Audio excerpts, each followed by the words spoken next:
Perfeito. Já estamos gravando e já colocamos já no mudo. Então, repito, já estamos gravando e já está no mudo. Hoje é a quarta aula. Anote aí, hoje é a quarta e penúltima aula desta nossa matéria Profetas Menores, curso médio em teologia. Hoje é segunda-feira, 16 de agosto do ano de 2021, quarta aula, matéria Profetas Menores, curso médio em teologia. Hoje é segunda-feira, 16 de agosto de 2021. Quero agradecer a paciência que cada um de vocês tiveram para conosco, graças a Deus. Passamos uma semana passada bastante difícil, graças a Deus, bem difícil mesmo, né, com alguns exames de saúde totalmente necessários e urgentes. Estamos ainda batalhando um pouco, né? Estamos tomando medicamentos um pouco fortes, né, para combaterem a situaçãozinha que nós estamos. Estamos com um problema cardíaco devido ao Covid, né? As sequelas do Covid em cima de nós ganharam um crescimento um pouco agressivo nas últimas semanas, que fomos então obrigados a entrar num tratamento e agora estamos, né, com uma série de medicamentos. Alguns estão agredindo um pouco o nosso organismo, mas estamos não confiando nos medicamentos, mas confiando no médico dos médicos, que é Jesus. Tá? Continuamos contando com as vossas orações. Creio que vou trazer um testemunho poderoso em breves dias, né? Que eu quero crer que Deus vai reverter este processo. Toda prova ele é... A sua senhora também está assim? A sua senhora também está? Não. Nem o menino teve nada, né? Nada. Mas o meu caso ficou bem interessante, bem interessante, né? Mas dos males esse é o menor. Tem pessoas que ficam com lesões cerebrais, lesões nos pulmões, lesões nos rins. Então, infelizmente, eu estou com essa pequena lesão, não é? Mas eu tive uma cliente que ela deu um caroço no seio dela, ela vai ter que tirar por causa da vacina. Tem uma senhora de uma igreja aqui por perto que conhecemos numa situação idêntica. Tomou a vacina, criou um caroço e vai ter que extrair. Até conversamos com ela na semana passada. Nos encontramos, né, no hospital de Somerville. Coincidência ou não, quando eu estava saindo, ela estava entrando. Mas, amém, irmãos, eu agradeço mais uma vez a compreensão e a paciência de vocês e continuem nos ajudando com as vossas orações, porque, repito, eu quero trazer aqui um testemunho poderoso, um testemunho de fé, que Deus está sendo glorificado, né? Deus sempre, nunca deixou de ser glorificado. Ele é glorificado na nossa prova e também glorificado na nossa vitória. Vamos lá. Foi uma semana que nós não estivemos juntos. Vamos ver se vocês se lembram aonde exatamente, em que página nós paramos. Vamos lá, se vocês vão se lembrar qual a página que nós paramos. Vamos lá. Eu sei. Amós. Vamos, irmã Eleni diz Amós. Vamos lá, se alguém está de acordo com a irmã Eleni ou se lembra exatamente onde nós paramos. Vamos lá. Acho que agora nós vamos para o livro de Miqueias, não é? Estamos em desacordo. Alguém está perdido em algum lugar. Vamos lá. Eu vou aguardar que os irmãos se situem. A minha sugestão é que, quando sempre terminar uma aula, anote, para você não se esquecer aonde nós paramos. Eu sei exatamente, mas eu quero saber de vocês. Amós. De Ageu. Olha só, olha o desacordo. Amós, Ageu. É Amós. Vamos aguardar, então, mais dois alunos. O último o senhor falou sobre Jonas. Eu tenho anotado aqui. Nós vamos agora para o livro de Miqueias. De Jonas a gente leu. Olha que situação difícil, né? Olha que situação difícil. Vou pedir, por favor, então, por favor, meus irmãos, anotem, acostumem-se a anotar aonde paramos. Por favor. Não era necessário fazer esse pedido, mas eu peço encarecidamente, anotem exatamente aonde nós paramos. Sabe por que eu estou pedindo encarecidamente? Para facilitar você, aluno, a rever durante a semana quando você lê. E eu garanto que quando o aluno não anota, o aluno não se motiva nem para pegar a apostila. Eu tenho anotado aqui, ó, pastor, que foi no dia 8, livro de Jonas, só. Depois não Irmãos, tem mais a nossa última aula foi dia 2 de agosto. Olha como alguns de vocês estão perdidos. Nós já estamos 2 de agosto. na 1, pastor. A nossa última aula foi dia 2 de agosto. Dia que eu li 9, errado. a segunda passada nós não tivemos. Então, vou bater na tecla uma vez mais. Perdoe-me se eu estou sendo um pouquinho chatinho. Anotem, acostumem-se a anotar aonde vocês estão parando, onde nós paramos, tá bom? Porque causa... Desculpa, pastor, eu não tive na última aula, né? Mas eu assisti o vídeo na penúltima. Perfeito. Estamos na 1. Nós já estamos em na 1, pastor, lá no início. Rapaz, o negócio está complicado, gente. O negócio está complicado. Complicado. Não estamos chegando a um acordo. Isso aí é um péssimo sinal. Me perdoem ser sincero, é um péssimo sinal. Então, vamos, a partir de hoje, nos organizar. Por favor, eu peço encarecidamente. Eu espero não voltar a fazer esse pedido, porque constrange-me. E eu, sem querer, acabo constrangendo a vocês, porque não é a minha intenção. Entende? Nem eu constranger a vocês, nem vocês constrangerem a mim. Podemos combinar assim? Então, a partir de hoje, você já se compromete a anotar aqui. Paramos aqui. Quem pode se comprometer a fazer isso, por gentileza? Quem pode? Quem não puder, não se manifeste. Mas quem pode? Sejamos sinceros. Você pode comprometer? Por favor. Eu acredito que é o mínimo, né, que o aluno pode fazer, se comprometer a anotar aonde ele para, porque é para o benefício do próprio aluno. Eu tenho certeza, irmãos, me perdoem, não estou sendo aqui malicioso em dizer o que eu vou dizer, que quando o aluno não faz esse tipo de anotação, ele nem se anima durante a semana a pegar a apostila. Ou estou errado? Eu acredito que não. Eu não estou debaixo do teto de vocês e nem na casa de vocês dando uma de vigia, mas eu tenho absoluta certeza, posso estar errado, que quando o aluno não faz esse tipo de anotação, ele não dá a mínima nem de pegar a apostila durante a semana. E Deus sabe o que eu estou falando. Eu falo porque eu tenho conhecimento de causa, né?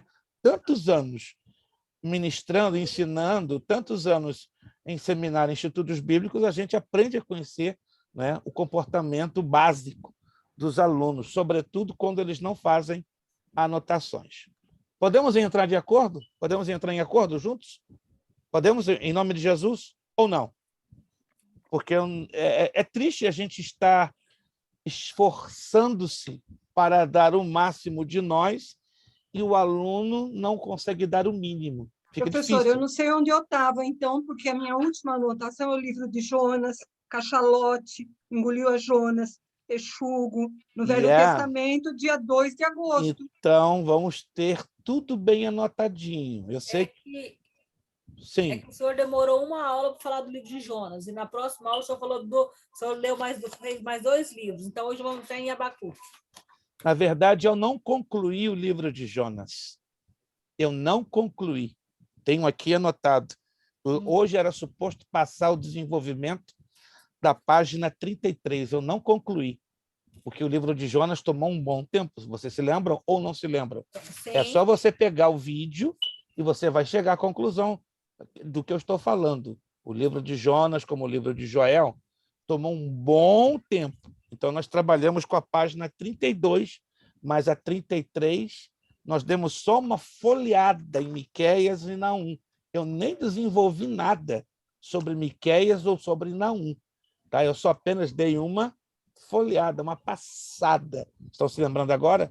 Quem está se lembrando agora? Eu estou. Eu tenho anotado. Eu não desenvolvi a matéria dentro de Miqueias e não desenvolvi. Tenho absoluta certeza.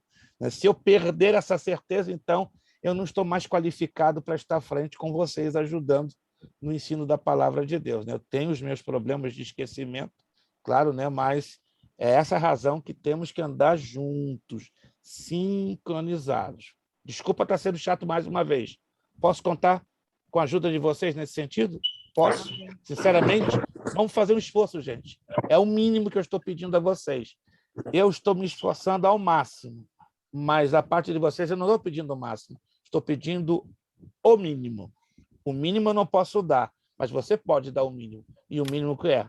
Anotar, ok? Para durante a semana, na medida do seu tempo disponível, ter as condições de rever a matéria. Quando o aluno não anota, é um problema.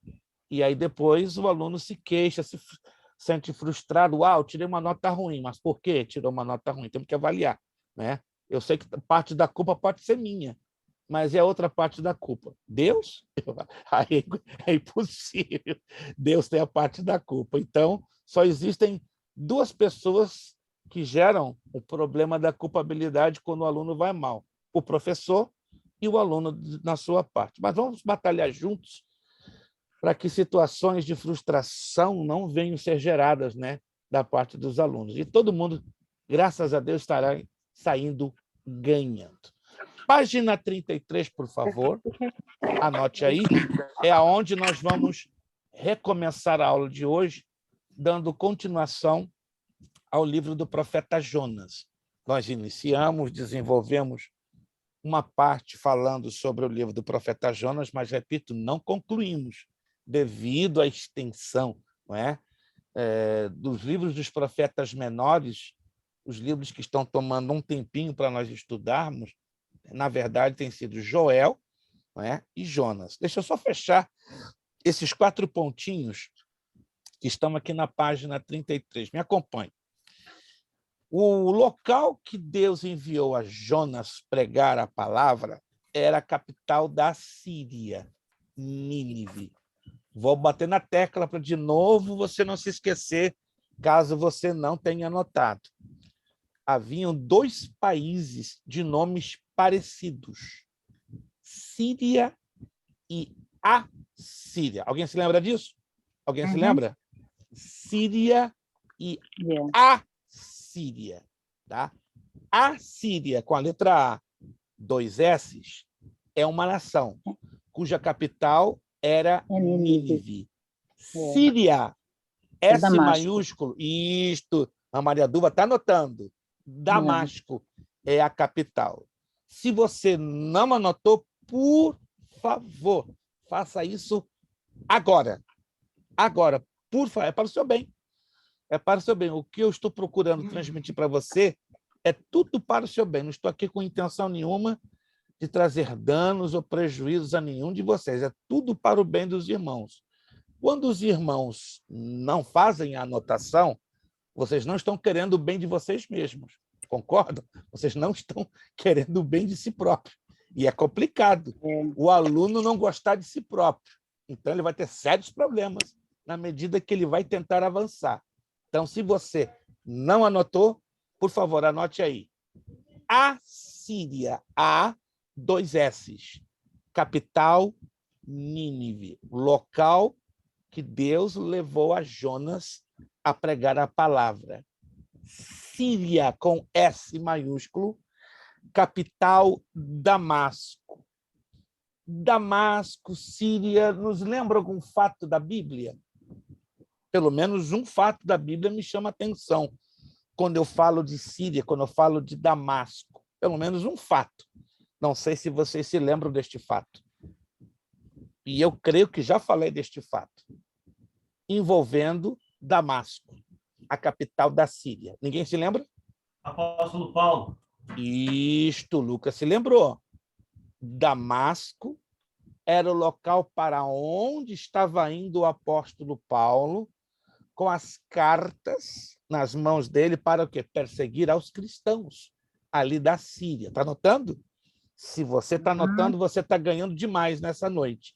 Se você não está anotando, com certeza você está perdendo um pouco mais nesta noite. Então, Síria, Damasco, está ligado a um evento bíblico, ou seja, ao apóstolo Paulo, né, que estava ali determinado com várias cartas para perseguir, destruir, matar a muitos cristãos. Mas vamos voltar a Nínive, então, já que agora ficou...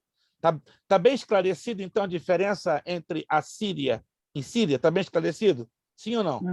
Está bem esclarecido? Isso. Lá na frente, cai na prova, a perguntinha, aí o aluno se confunde, fica chateado. Meu Deus, Síria, Síria. Nós estamos batendo na tecla para evitar justamente essa frustração que o aluno poderá ter lá na frente quando ele não anota e não presta devida atenção. Vamos lá. Nínive. Nínive era muito grande. Eram 3 dias de viagem para atravessá-la a pé. Lembre-se que não havia carros, não havia aviões, não havia os meios de transporte que temos hoje à disposição. Ou seja, eram 40 quilômetros, de acordo com Jonas 3:3, né? 40 quilômetros quadrados. A cidade foi cercada por um muro em que podiam andar 3 carros de 6 cavalos cada, um ao lado do outro. A população dela era de mais de 1 milhão de pessoas, quase o tamanho da capital do estado do Rio Grande do Sul, Porto Alegre. Ou seja, era uma cidade gigantesca para aquele tempo. Não para os dias de hoje, né? Para os dias de hoje, uma cidade de 1 milhão de habitantes é uma cidade de porte médio. Mas para o tempo de Jonas, meu Deus, 750, 740 a.C., era uma metrópole, ou melhor, uma megalópolis, né? Ou seja, uma enorme cidade. A cidade de Nínive, a cidade gentia, se arrependeu. Isso se tornou, nos anais da história do Antigo Testamento, uma coisa o quê? Extraordinária. Seria algo parecido com Paris. Paris, a capital da França, hoje tem em torno de 5 milhões de habitantes.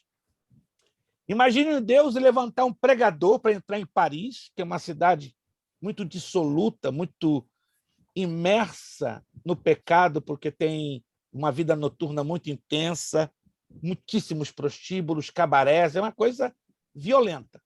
Imagine se Deus levanta um pregador, ele traz o evangelho, e toda a cidade de Paris, 6,5 milhões, se converte a Cristo. Olha que loucura! Isso cai nas redes sociais, cai na mídia de uma maneira explosiva. Porque quem já ouviu falar de uma megalópolis converter-se assim, de um momento para outro, para Jesus Cristo? Imagina o que aconteceu então em Nínive. Foi um negócio arrasador, não é? E não foi nada normal, foi realmente uma ação de Deus. Milagre. Hoje, claro, milagre não se explica. Se milagre se explicasse, meu Deus, milagre deixaria de ser milagre, mas foi algo extraordinário. Por ser extraordinário, deveria o quê? Trazer alegria ao coração de Jonas, não é verdade? Se você ouve dizer que Paris se converteu toda para Cristo, ou Nova York, todinha para Cristo, ou Rio de Janeiro, São Paulo, Londres, Moscou, Jesus da glória. Eu não sei se alguém aqui ficaria feliz da vida. Eu ficaria exaltante, feliz. A agenda ficaria cheia. Meu Deus, Jesus da glória. Mas Jonas, ao contrário, ao invés de dizer glória a Deus, o nosso Deus é tremendo, Jonas se irritou. Dá para entender um cara desses? Tem alguém hoje no nosso meio, não aqui na aula, tá? Mas no meio cristão, que também tem o mesmo comportamento de Jonas. Ao invés de se alegrar com os triunfos e com as vitórias, se entristece. E que vitória foi aquela, ao ponto de irritar a Jonas? Por que será? Vamos lá. De qualquer forma, isso mostra o espírito dos israelitas naqueles tempos, porque eles se entendiam como povo escolhido, e Deus não poderia nem deveria dar atenção aos outros povos gentios da terra. Uma mistura de orgulho com inveja. É o bendito, maldito espírito de religiosidade que existe no meio de alguns cristãos. Claro que existe. Tem cristãos que se acham melhor do que o sapo. Porque foram abençoados um pouco mais, no sentido espiritual, no sentido material, no sentido ministerial, e começam a desdenhar os demais outros, que não foram tão bem favorecidos, seja materialmente, seja espiritualmente, seja ministerialmente. Isso, de acordo com a Bíblia, esse tipo de comportamento é religiosidade, é fazer acepção de pessoas. E Deus não estava se agradando, obviamente, desse comportamento da parte de Jonas. Um comportamento não de uma pessoa chamada profeta de Deus. Ele estava agindo dentro de uma visão única, puramente religiosa. Orgulho com inveja. Isso me preocupa. Sabe por quê, meus irmãos? E me perdoem se o que vou dizer agora vai chocar alguns de vocês.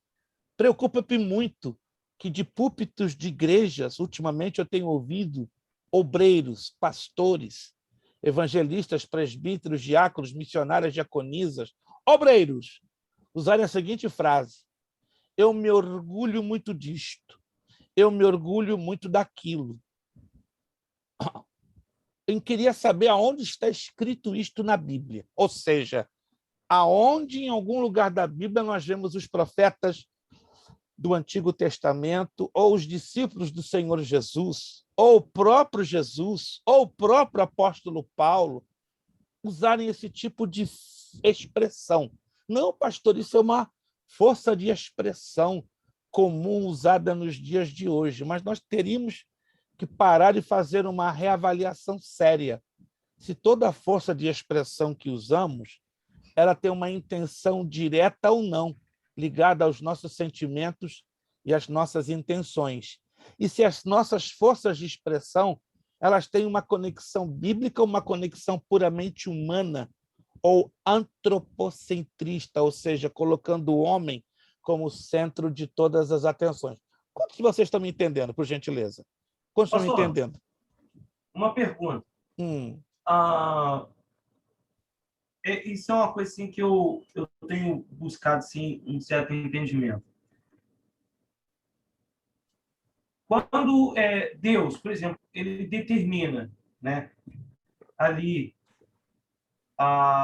que o apóstolo Paulo ele venha a escrever 40% do Novo Testamento, correto? Corretíssimo. E onde, através de apóstolo Paulo, há todos esses relatos, né? Correto. As pessoas hoje elas têm a comum forma de falar quando, por exemplo, o apóstolo Paulo fala sobre certas situações que não pode acontecer isso. Aí as pessoas têm a comum forma de falar assim: mas isso era uma questão de época, tal coisa, e hoje não sei o que, tem coisa diferente. Eu não sei se o senhor vai concordar com o que eu vou falar. Bom, se era uma questão de época, então por que para certas coisas as pessoas têm a triste mania de falar assim: não, isso é uma questão de época. E para outras coisas as pessoas têm mania de falar assim: não, isso é a determinação de Deus. Agora, aquilo que é favorável para elas era uma questão de época. Agora, aquilo que não é favorável para elas, aquilo que é favorável para elas é uma questão de Deus. Aquilo que não é favorável para elas é uma questão de época. Por exemplo, tem igrejas hoje aceitando a homossexualidade. Aí tem muitos que estão falando assim: mas aquilo era uma questão de época, que não sei o que tem lá. Sendo que o apóstolo Paulo e as Sagradas Escrituras dizem que quem vai para o céu são os homicidas, os homossexuais, os mentirosos. Quem vai para o inferno, né? Os homicidas, os homossexuais, os mentirosos, os bêbados. Ali deixa bem claro. Uma lista bem grande. Com certeza, com certeza. Fornicadores, as pessoas que traem. Ali deixa uma lista bem clara. Por que as pessoas continuam ainda falando em questão de época? Muito boa abordagem do irmão Lucas. Continua assim, Lucas. Tu está tocando uma tecla muito melindrosa e delicada e vamos ter o prazer de respondê-la. Eu não sei se foi nesta turma, eu estou tendo uma ligeira impressão que foi com vocês. Se foi com vocês, eu vou, como diz no Rio de Janeiro, né? Uma linguagem usada nos anos 60, irmã Maria Duva talvez vai se lembrar, porque ela é carioca, né? Acho que o único, além de mim, a única carioca que está aqui é ela, e ela vai entender, né, que é a linguagem do carioquês. Chover no molhado. Lembra disso, irmã Maria Duva? Chover no molhado. Então, eu vou chover no molhado. Se eu já falei, vou falar de novo, ou seja, vou fazer chover no molhado. A Bíblia Sagrada, ela é norteada, ela é dirigida sobre princípios. Existem princípios chamados princípios temporais e locais. Existem, por outro lado, outros princípios que são chamados princípios atemporais e universais. Já falei algo sobre isso ou não aqui nesta classe? Não. Irmã Maria Duva disse que sim, a menos que o Lucas não tenha estado pode ser na aula que eu tenha falado. Ok, então estão confirmando que eu já falei. Então, vou repetir de novo, que não custa nada, e eu peço que você anote, a menos que a sua mente consiga reter tudo que eu vou lhe falar. Tá? A Bíblia trabalha com duas classes, dois tipos de princípios. O que é princípio? Regras de bom viver. Nós não somos religiosos, nós adotamos o evangelho como estilo de vida. E todo estilo de vida, ele é guiado, ele é norteado em cima de princípios, que são regras bastante básicas. Princípios temporais e locais. Princípios atemporais e universais. Vamos traduzir isso? Princípios temporais serviam para a ocasião a qual o apóstolo, profeta, dirigia aquela palavra, aquele ensino, aquela orientação da parte de Deus. Por isso que diz temporal, válido para aquela ocasião, válido para aquela época, válido para aquela situação do momento ao qual o profeta, o apóstolo, o rei, o sacerdote estava dirigindo a palavra da parte de Deus. E local, porque servia para uma cidade, para uma região, para uma nação ligada àquele momento no tempo e no espaço. Esses são os princípios temporais e locais. Aí vem os princípios atemporais e universais. Atemporal quer dizer não depende do tempo, não depende da época, não depende que foi em 3.500 a.C. ou 2021. É atemporal, não depende do tempo. E ele é universal. Ele é aplicado a judeus, à igreja, aos gentios, a todos os povos, raças, tribos e nações. Daí o nome universal, ok? E os princípios estão ligados ao ensino da palavra de Deus. Há uma palavrinha no Novo Testamento, no grego koiné, ela aparece mais de 50 vezes, chamada didache. Só o livro de Atos dos Apóstolos, essa palavra ocorre mais de 20 vezes. Didache, que é a palavra mal interpretada em língua portuguesa como doutrina. Ela é muito mal interpretada. Ela é confundida com usos e costumes. Não vou entrar nos detalhes, tá? Mas ela é usada de forma, ou mal interpretada de forma fora do seu contexto. Doutrina é uma coisa, usos e costumes é outra coisa.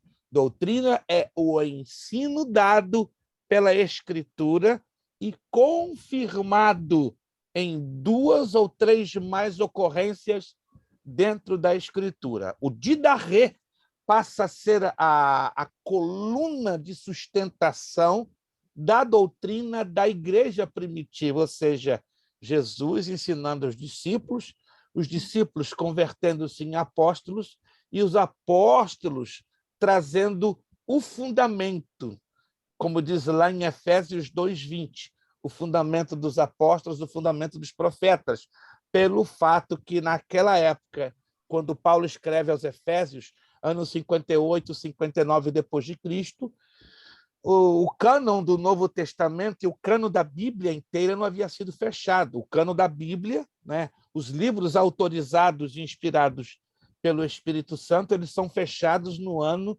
96 depois de Cristo, com o livro do Apocalipse. Mas sabe qual é o problema, Lucas, hoje em dia? Por falta de um estudo básico das Escrituras, começando pelos líderes. Os líderes tem uma enorme dificuldade em identificar na Bíblia os princípios temporais dos atemporais. Começa dos líderes. O problema começa nos líderes. Os líderes deveriam ser os primeiros a entrarem na profundidade das Escrituras e passar de maneira bem simples, bem mastigada, bem esmiuçada para a congregação, para a membresia. Não estou referindo que o líder seria obrigado a dar uma aula de teologia, como estamos aqui tentando, né, a cada segunda-feira com vocês e nas outras turmas. Não estou me referindo. Né? Os princípios de maneira bem simples, bem de praxe, direta. Né, pastor? Isto, algo que fosse de praxe, entende?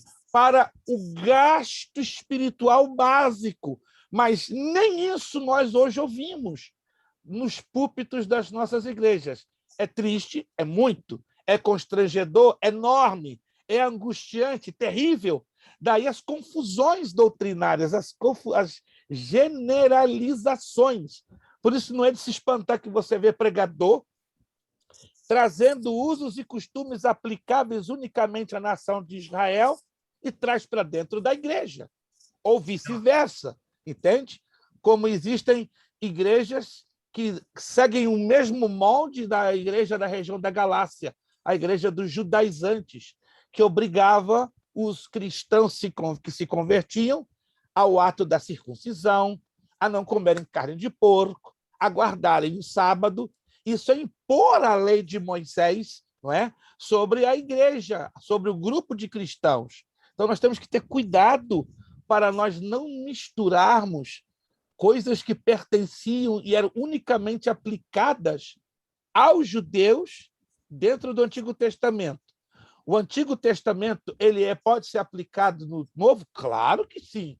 Do contrário, teríamos que invalidar o Antigo Testamento. Mas a questão é, pelo fato que pouco ou nada se sabe em separar um princípio temporal de um princípio atemporal, começa o problema de não saberem usar o que é válido no Antigo Testamento para dentro do Novo.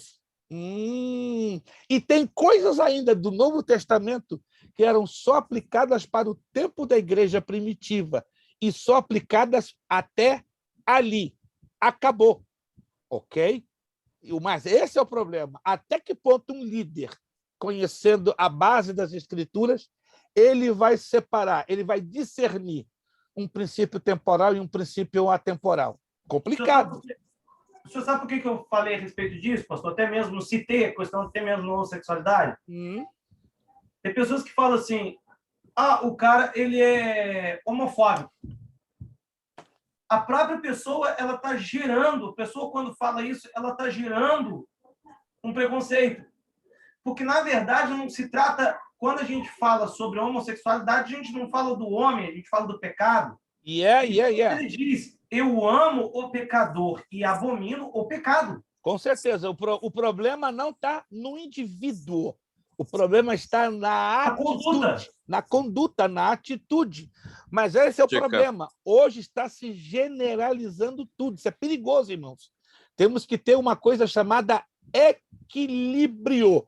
Mas para ter equilíbrio, temos que ter duas coisas: conhecimento básico das Escrituras e a graça de Deus. Por isso que Pedro nos motiva, segundo de Pedro 3,18, antes, crescei na graça e no conhecimento. Graça fala de uma vida de oração, de uma vida de consagração, de uma vida de separação, de uma vida de jejum, de uma vida de santificação. E conhecimento, uma vida de leitura, uma vida de estudo das Escrituras Sagradas. E, repito, o conhecimento não é necessariamente, unicamente, basicamente, estudar teologia. Se a pessoa pode, tem as condições e tem o privilégio de estudar, glória a Deus. Sendo um líder, aí é obrigação. Sendo um diácono, sendo um presbítero, sendo um evangelista, sendo um pastor, seja lá o cargo que ele ocupar, um missionário, uma diaconisa, aí é obrigação. Não faz sentido, irmãos, um diácono não ter um curso básico em teologia. É absurdo uma missionária não ter um curso básico em teologia. É um disparate. Um pastor que não tem um curso básico em teologia. Pastor. É vergonhoso. Pastor. Fale rápido, por favor. Sim. Nossa, Deus, nem falei. Desculpe, perdão. Adiante. O pastor, por exemplo, igual no Coríntios capítulo 11, sobre o uso do véu. Olha, aí a senhora batendo direitinho no negócio. Rapaz, prossiga, que eu quero me ouvir. Meu Deus. Pois é. Nesse texto aí, há muita interpretação. Assim, que uns acham que o véu, realmente, você tem que colocar aquele véu. A Igreja Católica, no passado, usou, as mulheres usavam o véu. A Igreja Ortodoxa, né? Eu estou dizendo, dentro do judaísmo, também usava o véu. E quer dizer, a Igreja Cristã do Brasil, todo mundo sabe que ela só usa o véu, ok? E quer dizer, tem outras igrejas. Já outras igrejas achavam que o véu era o próprio cabelo. E o senhor me fala aí. O que é que o senhor acha? Não, eu não vou dizer o que eu acho. Eu vou dizer o que o pano de fundo social e histórico nos ensina. Tá? Se você nunca ouviu falar que eu vou falar, pega a canetinha, papelzinho e começa a anotar. Não, pastor, está tudo gravado. Ok. Se você acha que o gravado vai ajudar, amém. Mas se você quiser anotar, vai lhe ajudar muito. No tempo da igreja em Corinto, entenda bem, no tempo da igreja de Paulo ali em Corinto, a igreja em Corinto era o maior centro de idolatria e de prostituição da antiga Grécia. Repito, a cidade de Corinto era o centro de maior concentração de idolatria e de prostituição da antiga Grécia. Haviam as chamadas prostitutas sacerdotisas, prostitutas que vendiam o seu corpo, prostitutas que se vendiam serviços sexuais no sentido de agradar aos deuses, de servir aos deuses. Estas prostitutas sacerdotisas, elas eram identificadas por raparem o cabelo. Tosqueavam os cabelos. Exato, elas tosqueavam o cabelo, rapavam, deixavam bem curtinho, para serem o que? Identificadas como tais. Acontece que quando Paulo prega na cidade de Corinto, vem uma surpresa, uma leva dessas prostitutas se convertem. Jesus faz uma obra linda. Aí o véu vem no lugar do cabelo. Elas vão para a igreja. E o que acontece? Um bafafá, um falatório daqueles. Aí revelou o quê? O espírito de julgamento da parte de algum. O que é isso? Aqui dentro da nossa igreja, as prostitutas sacerdotes. Calma! Elas recém se converteram, o que gerou um conflito ideológico, um conflito de costumes. Se escandalizaram os religiosos, entre aspas. Aí o Espírito Santo ilumina Paulo. Passa o seguinte, é vergonhoso ter o cabelo rapado? Coloca o véu, substituindo o cabelo. Até crescer o cabelo, pronto. Tira o véu. Está resolvido. Mas enquanto está lá, o cabelo cortadinho, rapado, rosqueado, se isso está trazendo escândalo, simples, o véuzinho. A Deus é Amor usa muito esse termo, pastor, o véu como cabelo. Exato. Mas qual o problema, irmãos? Se desconhece o princípio temporal da história. A Bíblia tem que ser analisada dentro do seu pano de fundo, sobretudo quando se trata de narrativa e de linhas de comportamento. Devemos, não é uma questão de luxo. Não é luxo, gente, é necessidade. É muito fácil uma pessoa pegar qualquer texto bíblico ignorando o pano de fundo histórico e social. Contexto. Exato, contexto. Todo texto fora de contexto vai gerar um pretexto. Isso é uma lei da hermenêutica. Mas aí já estamos entrando num terreno perigoso. Porque 80% dos líderes... Alô, isso é triste dizer isso. Eu falo isso com o coração sangrando. Não estou exagerando nessa minha expressão. Eu falo com o coração sangrando. 80% dos líderes evangélicos ou não sabem, e se sabem, dão a mínima no uso da hermenêutica bíblica, que é a arte de interpretar corretamente o texto das Escrituras Sagradas. Aí é muito fácil você pegar o texto fora do contexto e você dar uma livre interpretação daquilo que você acha o que é. A doutrina da axiologia, não sei se vocês já ouviram falar, ela está pegando forte nos últimos tempos. E a conjectura, pastor? Existem 3 coisas parecidas: dedução, conjectura e especulação. Estão anotando? Dedução, conjectura e especulação. Vou facilitar vocês entenderem isto. Conjectura. Será? Talvez. Tem uma aparência que talvez tenha sido isto. É uma conjectura. A conjectura é baseada em princípios que eu julgo, da minha parte, como corretos, porém sem ter provas. Dedução. Eu tenho provas, porém não suficientes para fazer uma afirmação, mas eu posso deduzir que Lázaro, quando saiu daquela sepultura, além de estar 4 dias ali dentro, ele já estava sofrendo um processo de decomposição. E qual é a prova, ou o pouco de provas que eu tenho para chegar a essa dedução? Lendo na Escritura, nós vamos ler que alguém disse, cheira mal. Científica, né? Exato. Isso é dedução científica. Estão me entendendo? A conjectura, eu não tenho nada de provas.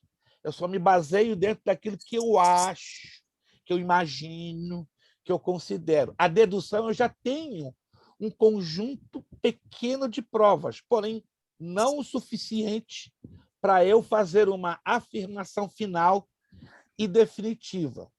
A especulação é a mais complicada. Eu não tenho nada, nem prova e nem uma ideia aparentemente fundamentada. Então, eu vou especulando. É como jogando uma bola na parede até ela entrar bater na trave ou entrar dentro do gol. Nem sequer um texto esparso, né? Para poder falar assim, foi através. Nem sequer um texto esparso ali para poder falar, não, foi através desse texto. Exato. Então, muito cuidado, meus irmãos. O mais seguro, então, é a dedução, pastor, porque ela tem, querendo ou não, ela tem um viés normal, ela tem um curso.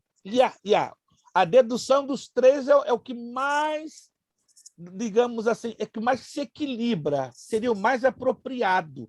Agora, muito cuidado com a conjectura e redobrado cuidado com a especulação, porque a conjectura e a especulação, se eu me lanço a abraçá-la de forma contundente, contínua, eu posso abraçar uma heresia sem perceber. Eu posso lançá-la como uma verdade. E ela é uma heresia.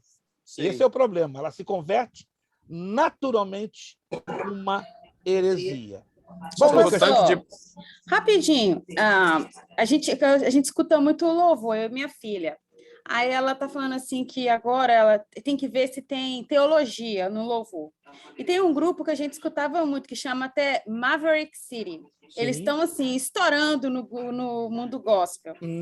E aí a gente gostava e tal, até a gente buscar o website deles e ver o que tem no website deles.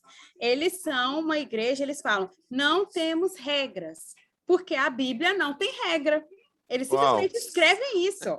Bem estranho isso, né? Não são ortodoxos, não tem regras, Jesus morreu, tudo se fez novo, é a vibe de Cristo, é tudo assim. Uau! E eu fico chocada de ver. Aí a gente gostava, a gente parou de ouvir, lógico, né?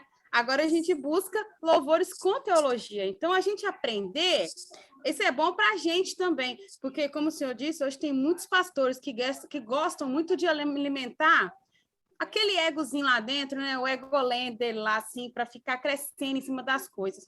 E a gente estudando, a gente para de fazer papel de idiota, né? Também, assim, aprender aquilo que não tem sentido. O problema da grande maioria, vou repetir, meus irmãos, há um ditado que eu aprendi na Argentina, um ditado um pouco duro, um pouco até, não vou dizer grosseiro, mas ríspido, né? No campo, né? Os agropecuaristas, os campesinos do campo no interior da Argentina dizem: "La culpa no es del cerdo, pero de aqueles que lhe dão de comer". A culpa não são dos porcos, mas a culpa é daqueles que dão de comer aos porcos. Então, trazendo para o meio evangélico, a culpa hoje, na sua grande maioria, não está com os membros das igrejas, mas com a liderança, que nada ensinam ou se ensinam ensinam de maneira distorcida, baseada na egolatria, ou seja, no culto à personalidade, no culto daquilo que acham, daquilo que pensam, daquilo que consideram correto, completamente desprovido o que é teologia? É ter a Bíblia como centro de tudo. O que é cristologia? É ter Cristo como centro de tudo. Partindo de um princípio muito básico, para a gente avançar, senão a gente vai ficar aqui agarrado em Jonas. Tá? Se tudo que eu imagino julgar correto, se eu encontro Cristo e a Bíblia como centro, é aquilo que Paulo fala lá em Filipenses, capítulo 4, verso 8. Eu quero levar você a lembrar desse texto. Filipenses, capítulo 4, versículo 8. Eu sei que alguns sabem esse texto de cor e salteado, como Lucas, irmão Kleber, vários de vocês sabem esse texto de cor e salteado, mas eu só quero relembrar, tá? A importância da teologia e da cristologia em tudo aquilo que devemos pensar, falar e agir. Filipenses 4, 8. Finalmente, irmãos, tudo que é verdadeiro, tudo que é respeitável, tudo que é justo, tudo que é puro, tudo que é amável, tudo que é de boa fama. Já perceberam aqui? Eu não sei se você já leu esse texto com atenção. Eu vou repetir de novo, provavelmente você já leu e não observou um detalhezinho que esse texto nos apresenta. Olha só. Finalmente, irmãos, tudo que é verdadeiro, número 1. Tá notando? Está percebendo? Tudo que é respeitável, número 2. Tudo que é justo, número 3.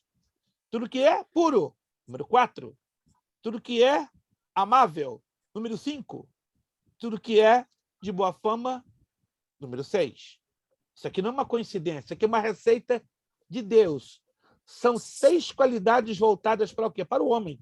Porque o número 6 é um número aplicado ao homem. Então, nós, seres humanos, precisamos ter na nossa mente essas 6 coisas.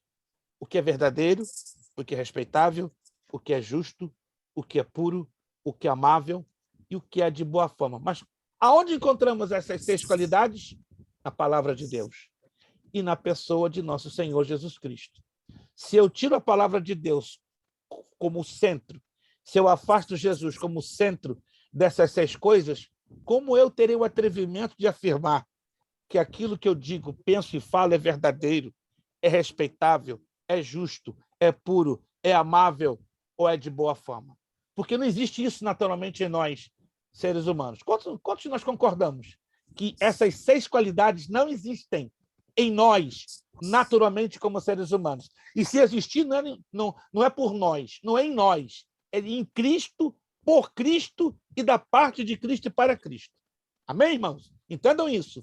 Aqui dentro, do Luiz Prestes, com todo respeito, ali dentro da Maria Duva, ali dentro da Tatiane, não tem nenhuma dessas 6 qualidades. Mas se elas aparecem, é porque Cristo está dentro de nós. É Cristo que se revela em nós. É Cristo que brilha através de nós. É de dentro para fora. Exato. Aí eu vou ver isso no Kleber, eu vou ver isso no José Carlos, eu vou ver isso na irmã Ruth, mas naturalmente, coloquem isso na vossa mente, meus queridos. E uma coisa que me choca, porque é antibíblico, está lá no camarada no púlpito, você merece, meu irmão, não merecemos nada. Isso é antibíblico. Nós, anota aí, adotou? Nós não merecemos nada. Todos pecaram e destituídos estão da glória de Deus. Gente, nós não merecemos nada. Não merecemos o ar que respiramos, não merecemos o sangue que corre nas nossas veias, não merecemos o dom da vida. Tudo que nós temos está baseado nos méritos que Cristo conquistou na cruz do Calvário. Aí eu pergunto, que negócio é esse? Eu me orgulho disso. Eu me orgulho daquilo. Isso é bíblico? Não! Agora, tem algo que é bíblico que ninguém faz. É egolatria? Não, tem algo na Bíblia que é o contrário do orgulho. Dizer eu me orgulho, eu me orgulho. Tem algo na Bíblia que eu garanto a vocês, só se 5% dos cristãos fizerem isso, meu Deus... Humilhar-se a si mesmo? Mais do que isso. Romanos capítulo 5, vamos lá. Isso aqui é chocante, gente. A gente está falando de Jonas porque Jonas teve esse problema. E esse problema está hoje na vida de muito cristão. Ô, caramba! Romanos capítulo 5, vamos lá. Jesus da glória. 5:3. Se 5% dos cristãos fazem isso, o céu já tá de pé e aplaudindo. Olha lá. Romanos 5:3, anote aí.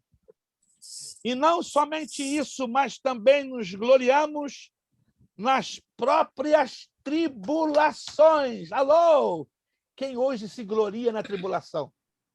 Quem hoje se gloria que está lutando, que está chorando, que está sofrendo? Quem hoje se gloria que está passando prova? 5% dos cristãos. Eu estou na prova, eu me glorio por causa de... Mentira! O ser humano tem uma tendência de viver uma aparência. O cristão quer mostrar que está bem. Mas olha o que Paulo disse. Nos gloriamos nas nossas tribulações. Isso é fácil? Temos que estar revestidos da graça de Deus. A tal ponto que quando eu estou na luta, estou na prova, estou no sofrimento, glórias a ti, Senhor. Deus não prova qualquer um, pastor. Estamos chegando a um lado agora mais complicado. Só entra no campo de guerra o guerreiro.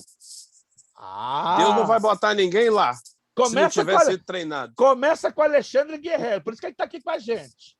Começa com Alexandre Guerreiro, olha lá. Guerreiro está lá escondidinho em Jerusalém.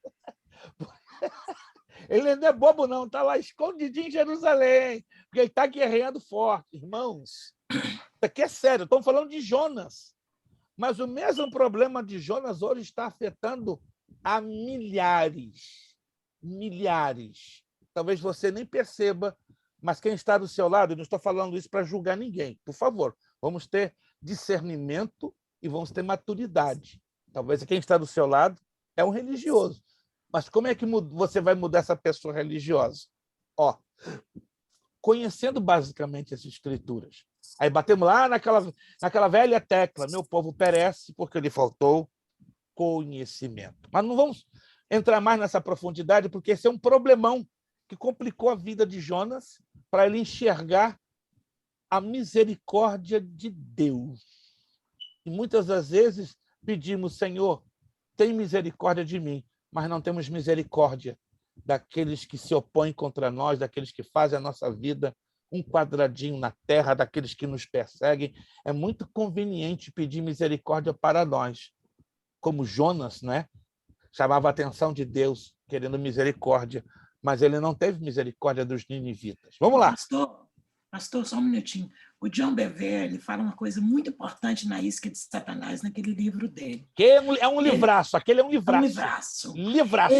Ele disse o seguinte, para desenvolver o amor incondicional, ele precisa nos machucar, você entendeu? Precisa nos ferir, de tal maneira para chegar a um ponto que você ama o seu próximo, que as coisas que ele te fere, ele já não fere mais. Aí tá.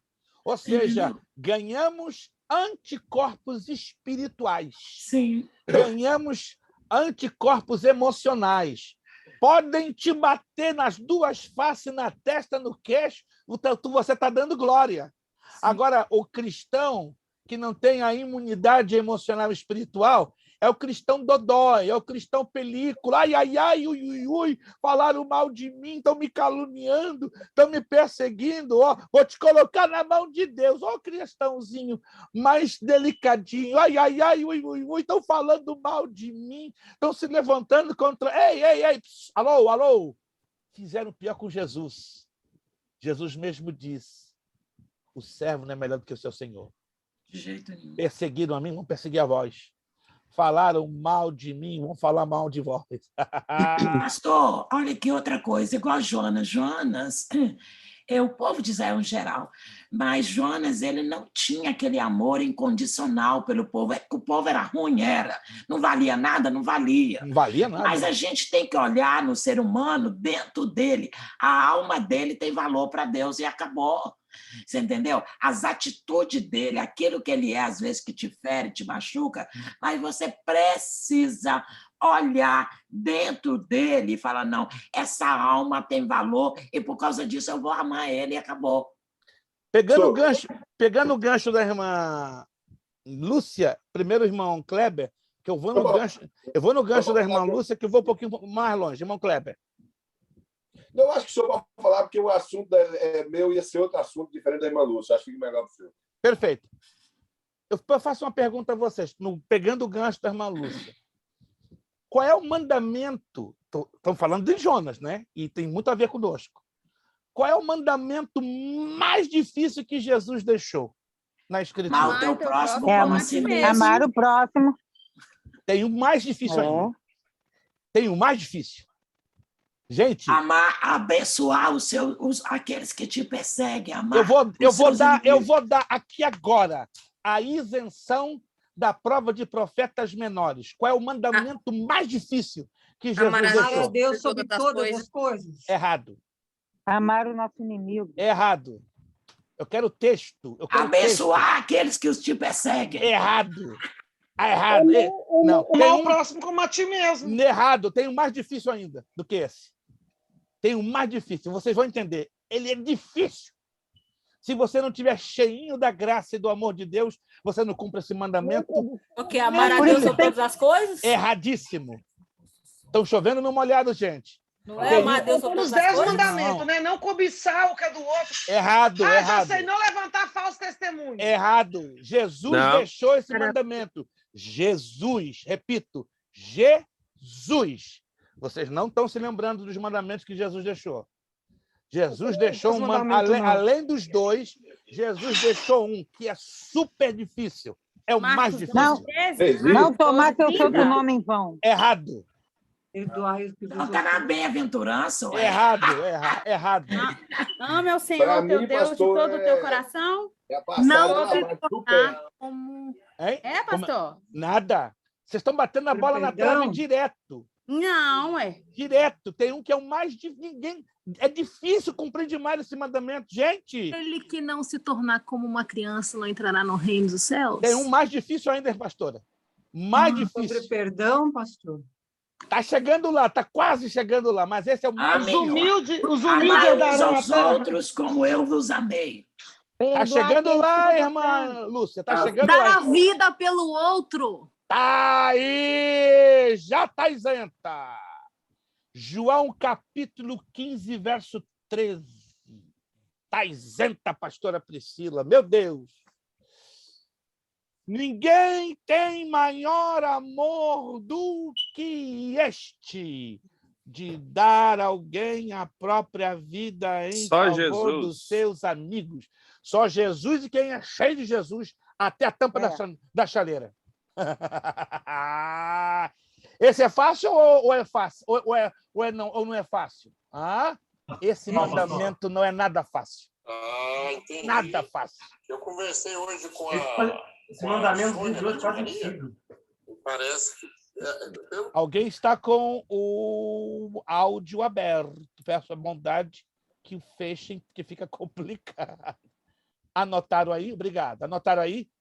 Este é o mandamento mais difícil. Você consegue cumprir ele assim, em 2 toques? Rapidinho? Não. Facinho? Então, é 1 João.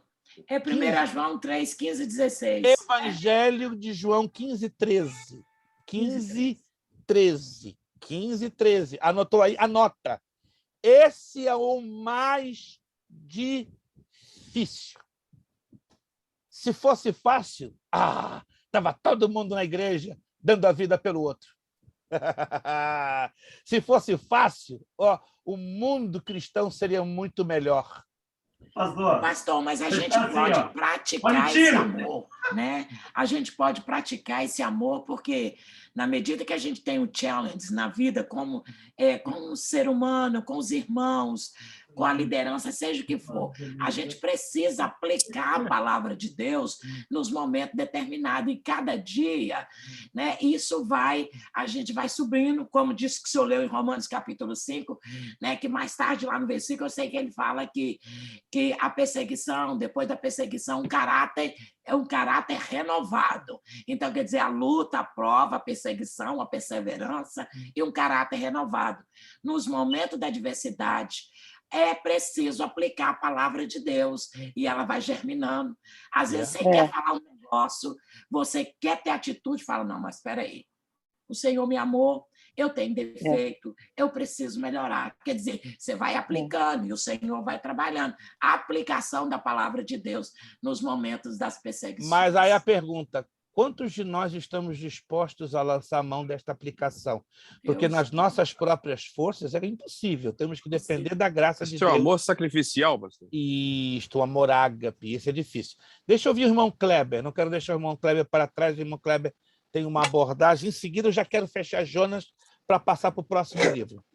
Era só voltando ao assunto que o irmão Lucas tinha falado, a abordagem que o senhor fez na pergunta da irmã Lúcia, que, inclusive, eu ia falar, ela falou primeiro, que é a diferença de costume e doutrina. Por exemplo, o apóstolo Paulo ele trata no capítulo 11 de um costume. Exato. E no capítulo 6 ele trata de uma doutrina relacionada a homossexual. Exatamente. E uma coisa interessante, que nunca que o apóstolo Paulo relata essa questão do homossexualismo, ele não só fala de homossexualismo, ele fala de roubadores, de idólatra. Ele nunca aborda esse assunto sozinho. Isso implica que é outro tipo de coisa também que é pecado, para não falar que o apóstolo Paulo ele perseguiu o homossexualismo.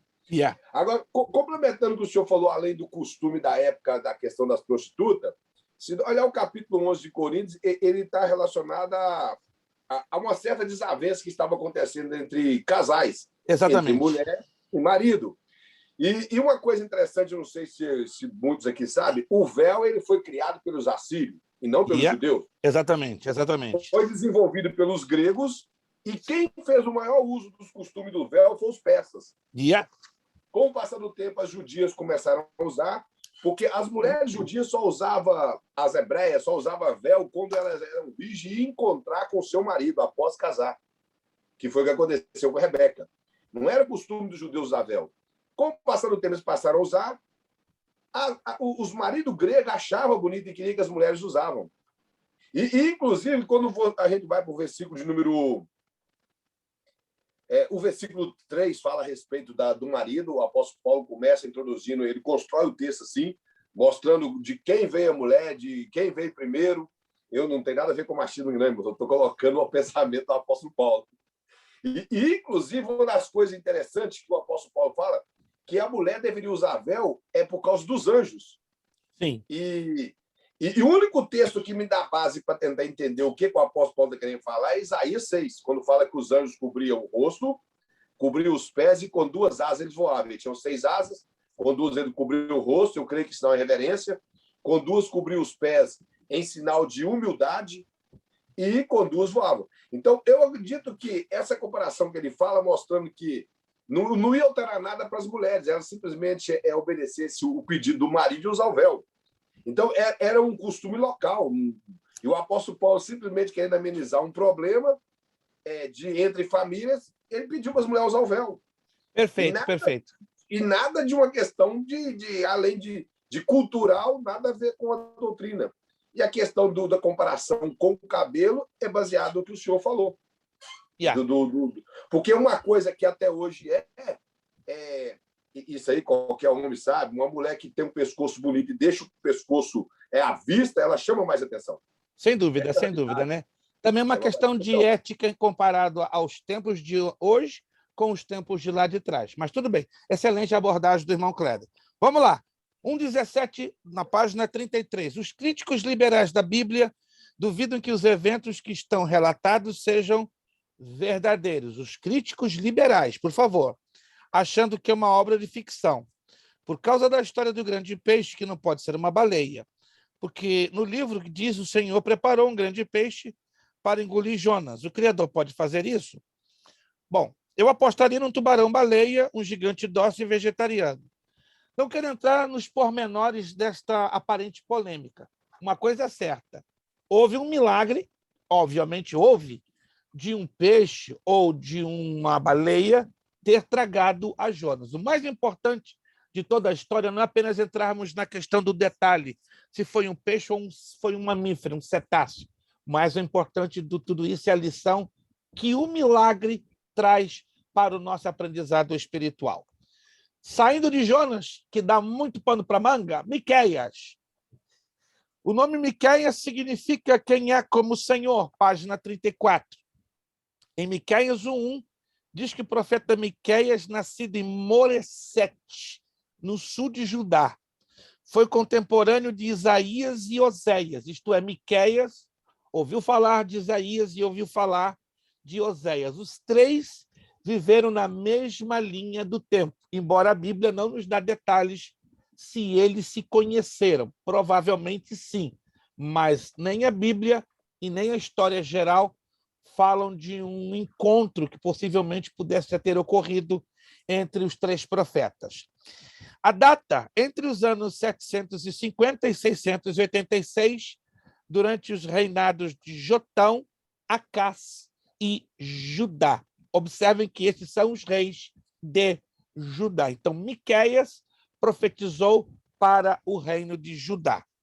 Caráter de Miqueias era muito sensível diante dos males sociais de seus dias, sobretudo nos que prejudicavam as cidadezinhas e aldeias de sua região natal. Aspectos históricos. Olha só, embora Miqueias foi voltado para Judá no plano profético, houve um aspecto histórico na vida do profeta Miqueias que independia do aspecto histórico da região para a qual ele estava inclinado, ou seja, Israel. Israel estava em estado de apostasia desde a separação do Reino do Sul, Judá. Em 734, o rei Tiglat-Fileser III da Síria comandou uma campanha militar contra a Síria, a Filistia e partes de Israel e Judá. O Reino do Norte perdeu boa parte do seu território. Damasco da Síria, olha que interessante, caiu em 732 e foi anexada. Olha que coisa curiosa. Então, a história nos ensina que a Síria foi engolida, foi anexada, foi conquistada pela Assíria. Creio que poucos de vocês sabiam disso. Isso aqui vale a pena fazer essa nota e é bem interessante. Em 722 a.C., houve a queda de Samaria e o Reino do Norte foi escravizado pelos assírios. Em 701, Judá participou de uma revolta contra os assírios, mas o país foi dominado pelo rei Senaqueribe e seu exército, embora Jerusalém tivesse sido livrada por intervenção direta de Deus. Então, vamos resumir aqui. O aspecto histórico que envolveu o livro do profeta Miqueias é uma curiosa miscelânea. Embora, repito, a chamada profética de Oséias foi direcionada para o reino de Judá, de forma excepcional, Miqueias teve também um envolvimento com o reino do norte, dado as circunstâncias totalmente inusuais, diferentes, anormais, como estamos aqui lendo, né? Senaqueribe foi um rei assírio, só que Senaqueribe aqui ameaçou a quem? A Judá, e não ao reino do norte, que foi naturalmente destruído pelos assírios em 722 a.C. Então, procura se situar no tempo e no espaço. Tiglat-Fileser está na frente. Ele está ligado à destruição e ao cativeiro de Israel. Entretanto, Senaqueribe vem depois, quase 20 anos depois, e Senaqueribe está ligado a Judá. Lá no livro do profeta Isaías, capítulos 36 e 37, vemos que Senaqueribe ameaçou destruir Jerusalém, ao ponto de Senaqueribe ter sido atrevido em dizer: quem são vocês, nação de Judá, para serem livres das minhas mãos? Quem poderá livrar vocês das mãos minhas, eu, o grande Senaqueribe. Só que Senaqueribe estava brincando com fogo, literalmente com fogo. Ele não tinha ideia. Pés de barro. Não tinha ideia contra quem estava falando. E diz a Escritura que no dia seguinte, o exército de Senaqueribe, que estava todo ali arrumadinho para arrebentar com Jerusalém, diz a Escritura que o teu exército, todo ele, 185 mil homens, amanhecem fulminados pela ação de um só anjo. Meu Deus! Se um anjo faz um negócio desse, lembra daquelas palavras que Jesus disse a Pedro quando cortou a orelha de Malco? Para com isso, Pedro. Ou não sabes que se eu quisesse, rogaria ao Pai e ele enviasse 12 legiões de anjos. 12. 6 mil anjos. Um fez um estrago. Imagina 12 legiões. 6 mil anjos. Porque uma legião está em torno de 5 mil anjos. Então, Jesus deixou bem claro que o poder de Deus, através dos anjos e de outras manifestações da divindade, ele é fantástico, ele é maravilhoso. Vamos lá, vamos avançar um pouquinho em Miqueias. O livro do profeta Miqueias é um livro pequeno, 7 capítulos, mas olha o conteúdo que tem esse livro. Os capítulos de 1 a 3, condenação de Israel e Judá. Os capítulos 4 e 5 e 1, esperança para Israel e Judá. Capítulo 5, 2, 5, a profecia sobre o Messias vindouro. Então, as profecias em torno da pessoa da primeira vinda de Jesus, elas aparecem aí no livro do profeta Miqueias. Ó tu, Belém de Efrata, menor entre os teus compatriotas, és a pequenininha no meio das tuas cidades. Dali nascerá o teu Redentor. Dali sairá o seu resgatador. Lembre-se que Deus sempre usa as coisas pequenas para confundir as grandes. Jesus poderia ter nascido em Jerusalém, a cidade do grande rei, mas Jesus não nasceu em Jerusalém. Nasceu numa das menores cidadezinhas de Judá, chamada Belém de Efrata. Alguém se lembra o significado do nome Belém? No hebraico é Betlehem. Alguém Casa se lembra? do Pão? Casa do Pão, perfeito. Que vem do hebraico Betlehem. Casa do Pão. Eu ainda vou É uma querer cidade dizer... até mal afamada, né, pastor? Exato. Poderia vir alguma coisa boa de Belém? Como também de Nazaré. Olha a situação de Jesus, né? Jesus nasce em Belém, é criado em Nazaré, ou seja, em 2 cidades socialmente rejeitadas e insignificantes aos olhos dos judeus. Já perceberam? Jesus está trabalhando sempre na contramão da lógica humana. Era suposto Jesus nascer em Jerusalém, a cidade do grande rei. Que nada! Nasce na casa do pão e é criado em Nazaré. Só a graça. E Seria aí... as camuflagens, pastor? Ei, irmão José, está se revelando as camuflagens. Continua, irmão José. Continua a me provocar, irmão José. A pastora Priscila, sem querer, me provocou e ficou isenta. Não foi intenção dela me provocar. Foi uma provocação santa, né? Ela jogou lá. Foi abençoada. Seu Espírito Santo que desceu sobre ela, com graça, né? Também ao lado do pastor Genivel. Meu Deus, se a pastora Priscila não der essa resposta, o negócio fica difícil. Não, mas esse ele não me falou. Ele falou outro. Mas a inspiração do seu esposo está sobre a senhora, não tem jeito. Ele fica aqui por perto. A unção dele está gravitando ao seu redor, não tem jeito. Mas né? eu estou sendo sincera, não foi ele que me disse esse. Eu falei, só pode ser. Eu acredito. Mas a unção dele está sobre a senhora, não tem jeito. Isso aí a senhora não tem como sair fora. Muito bem, gente, vamos lá. O capítulo 6 ao 8, acusação do Senhor e a culpa de Israel, 7, 1 a 6, Miqueias lamenta a corrupção na sua sociedade, 7, 7 e 20, a restauração do povo de Deus. É um livro curioso, né? É um livro que apresenta queda, fracasso, restauração, boas notícias. É um livro que tem os 2 extremos ou os 2 lados da moeda. Não só apresenta, não é, um lado funesto, um lado triste, um lado idolátrico, um lado destrutivo, mas apresenta um lado cheio de esperança, um lado restaurador, um lado transformador. Assim o livro do profeta Miqueias. Vamos lá, os destaques do livro.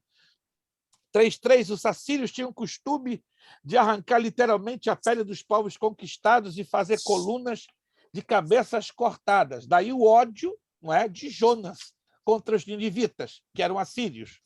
3:11, 6:11, 12, 7:2, 3. As acusações. Líderes querem presentes, juízes usam suborno, sacerdotes com lucros, profetas adivinham em troca de prata, ricos violentos, balanças desonestas, povo mentiroso, amantes da idolatria, não há um justo sequer. Gente, parece que a gente está lendo um jornal dos dias de hoje.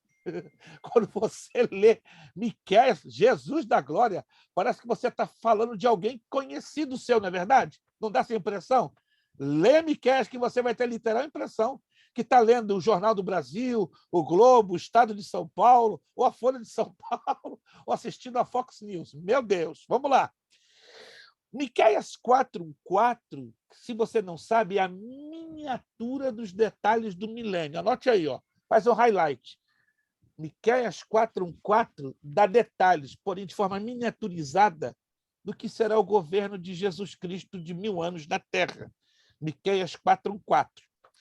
Miqueias prevê a destruição de Samaria poucos anos depois, 6:7, 5:5, e de Jerusalém, 3:12, mas depois esta será libertada. Miqueias 3:10. 5:2,5, profecia sobre Messias, parte na primeira vinda e parte na segunda. Esse capítulo é fantástico. É o único capítulo na Bíblia, anote aí. É o único capítulo na Bíblia que fala ao mesmo tempo das duas vindas de Jesus, tanto a primeira como a segunda. É óbvio que ele fala de forma bem resumida, bem compacta, bem resumida, mas é o único. Não existe um outro capítulo da Bíblia que fala de uma maneira tão linda, tão compacta e tão objetiva sobre a primeira e a segunda vinda de Jesus. Miqueias 6:8, o que o Senhor exige, que pratique a justiça, a fidelidade e ande humildemente diante do seu Deus. Dado ao quadro de arrogância, o quadro de soberba, o quadro de corrupção que estava ocorrendo ali em Judá. 7:19 e 20.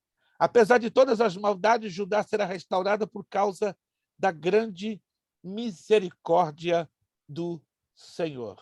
A palavra misericórdia, não sei se alguns aqui se lembram, significa um miserável dentro do coração de Deus. Miseris, miséria. Cordos, vem de cardio, coração. Quando eu digo, Senhor, tenha misericórdia de mim, eu estou dizendo, Senhor, eis aqui o miserável, mas que haja um lugarzinho aonde no teu coração, em te lembrares deste miserável. Preciso do teu cuidado, do teu amor, da tua graça que me basta. Isso quer dizer pedir misericórdia. Anotaram? Anotaram? Somos naturalmente miseráveis, mas quando pedimos misericórdia, nós estamos confessando, sou um miserável. Mas há um lugarzinho no teu coração para tu me amares, para tu me cuidares, para tu me alcançares com a tua graça. Isso quer dizer misericórdia. E Miqueias exalta essa grande misericórdia do próprio Deus sobre a nação de Judá. Passamos para Naum. Esse livro é pequenininho, meu Deus, mas ele dá pano para manga. Nós vamos terminar em 8 minutos. Em 8 minutinhos já vamos terminar. Naum. Eu não sei se você conhece alguém com esse nome. Eu conheço. Eu conheço um pastor americano na cidade de Concord, aqui, New Hampshire, chamado pastor Naum Ibrahim. Inclusive, ele é descendente de judeus asquenazitas. O nome significa consolação, tendo a mesma raiz que Neemias, autor do livro Profeta Naum, natural de Elcos. Essa cidade não é conhecida na atualidade, mas alguns estudiosos dizem que o nome foi preservado da seguinte maneira: Cafar Naum. Está vendo aqui a diferença? A separação? Cafar mais Naum, ou cidade de Naum, que fica na Galileia. No entanto, olha que interessante, Naum era profeta em Judá. Uma séria coincidência. Data. A partir de detalhes descritos no próprio livro, entende-se que Naum profetizou entre os anos 663 e 612 a.C., visto que a queda do Império Assírio foi neste último ano, ou seja, o Império Assírio cai, derrumba-se em 612 a.C. Aspectos históricos. Em 620 a.C., mais de 100 anos haviam transcorrido entre a pregação de Jonatas em Nínive, capital dos assírios, e as profecias de Naum, mas aquele arrependimento ficou no passado. E o povo, como é do ser humano, né, muito comum do ser humano, voltou à antiga idolatria a Estar, a deusa da fertilidade. Para os que não sabem, Estar está ligado a Astorete. Astorete está ligado à Senhora da Aparecida, às muitas senhoras que a Igreja Católica tem levantado. Mas a base é Estar. Lá na antiga Suméria está ligado a Semíramis, mas na antiga Babilônia e Assíria vem na roupagem de Estar, a deusa da fertilidade. Agora a Síria tinha se tornado o grande império mundial, temida por todos os povos pelo seu poderio militar e sua incrível brutalidade. Os líderes das cidades conquistadas eram horrivelmente mutilados antes de serem executados e outras atrocidades confirmadas pela arqueologia. Israel já tinha sido destruído em 722 a.C., e uma profecia prevendo a destruição dos assírios era bastante provável na época. Mas Deus controla toda a história. A fortaleza de Nínive tinha muros de 30... Vai escutando. A fortaleza de Nínive tinha muros de 30 metros de altura, mais alto que as muralhas de Jericó, que tinham 14 metros. As de Nínive tinham 30, 10 andares. 3 carros de 6 cavalos podiam passar em cima do muro lado a lado. Além disso, olha só, 1.500 torres de 61 metros de altura cada uma. Podia resistir a um sítio de uns 20 anos e a população era de mais ou menos 1 milhão de pessoas. Mesmo assim, foi conquistada pelos medo-persas em 612 a.C. A destruição foi tão grande que, durante os séculos, achava-se que a cidade nunca tivesse existido. Mas, em 1845, ela foi descoberta por arqueólogos e toda a verdade bíblica confirmada. Tudo profetizado também por Isaías, capítulo 30, do verso 30 ao 33. O tempo não permite, mas leia na sua casa com calma. Essa profecia aqui é fantástica. Isaías, capítulo 30, do verso 30 ao 33, que é a queda, não é, do Império Assírio. Para fechar, porque nós vamos parar aqui em Naum, e na próxima aula já fechamos tudo, tá? Destaques do livro: a Síria era um império cruel, violento, brutal, temido, vil, pecaminoso, idólatra, orgulhoso e se achava insuperável. Mas nenhuma nação nem pessoa é invencível, e a Síria caiu e ficou quase 2.500 anos no esquecimento. Só para lembrar que eu passei por cima, o esboço do livro é rápido, curtinho, né? Capítulo 1, 2 a 15, era do Senhor contra Nínive, e o júbilo de Judá. Capítulo 2, a queda de Nínive. Capítulo 3, 1 quarto dos pecados de Nínive. Capítulo 3, 5 a 19, a destruição permanente do império. O versículo-chave, ou um dos versículos-chaves do livro do profeta Naum, abra comigo lá, livro do profeta Naum, já terminamos em 3 minutos. Livro do profeta Naum, capítulo 1. Livro do profeta Naum, capítulo 1, versículo de número 3. Ele é considerado o versículo-chave do livro. O Senhor é tardio em irar-se, mas grande em poder e jamais inocente ou culpado. O Senhor tem o seu caminho na tormenta e na tempestade, e as nuvens são o pó dos seus pés. Aí temos um ensino muito lindo. Se a minha vida está cheia de tormentas e de tempestades, tenha certeza absoluta que o Senhor tem ali o seu caminho. Se a sua vida está debaixo de tanta tormenta e tanta tempestade, tenha certeza absoluta, o Senhor tem o seu caminho ali. Por isso eu me alegro quando eu tenho muitas tormentas e tempestades na minha vida, que eu tenho absoluta certeza, aleluia, que ele está fazendo ali o caminho dele. Na verdade, ele não está fazendo. Ele tem o seu caminho. Ele tem o seu propósito. Eu não sei a situação que você está passando hoje. E eu não estou querendo pregar, apenas estou trazendo da parte de Deus o que o Espírito está me tocando em dizer. Se a sua vida está envolvida em tanta tormenta e tanta tempestade, eu tenho uma palavra de Deus para você. E a palavra de Deus é essa. O Senhor está aí, com o seu caminho, na tua tormenta e na tua tempestade. Quantos de vocês creem nisso ou não? Alguém crê nisso? Alguém crê nisso? Sabe por que eu creio? Primeiro, porque a palavra de Deus me diz. E para mim já é o suficiente. E se a palavra de Deus me diz, eu procuro aplicá-la na minha vida. E saber que toda a minha tormenta e toda a minha tempestade, ele está ali. Ele está ali, presente, fazendo o seu caminho. E ele zela para cumprir. E ele zela para cumprir. Meu Deus, que coisa linda. Vamos lá. 1:3, destaque do livro. O Senhor é muito paciente. Pensa em alguém paciente, é o nosso Deus. Mas não deixará impune o culpado. Deus perdoa o pecador, mas não quem persiste no erro. Muita gente está equivocada. Deus é paciente. Deus é longânimo. Mas tem a hora certa para Deus se irar. Por isso que diz, Deus é tardio em irar-se. O que quer dizer tardio? Ele demora para se irar. Longânimo. Mas sai da frente. Sai da frente quando ele se ira. Sai da frente. E tem muita gente, não, Deus não vai me tocar nunca. Me engana que eu gosto. Nós não somos melhores do que ninguém. Nós somos filhos. E como filhos, o pai disciplina quem ama. Então fique certo que talvez você possa estar pensando que é... Não estou dizendo aqui alguém em particular, não. Por favor, não me tome a mal. Alguns pensam, ninguém me toca, nem Deus me toca. Todos nós somos sujeitos a sermos tocados pelo Senhor nosso Deus. 8:2,6 de Naum, o fim de Nínive foi como uma enchente natural do rio Tigre, que destruiu parcialmente as muralhas, além de ter havido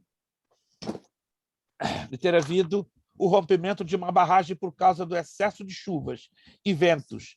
Também os medo-persas desviaram o rio Kosser para que ele arrombasse as inexpugnáveis muralhas. Um dilúvio, na verdade, arrebentou com a cidade de Nínive, né? Ou, na verdade, o Império Assírio começando por Nínive. Profecia sobre os medos, Naum 2:3, exército com uniforme vermelho.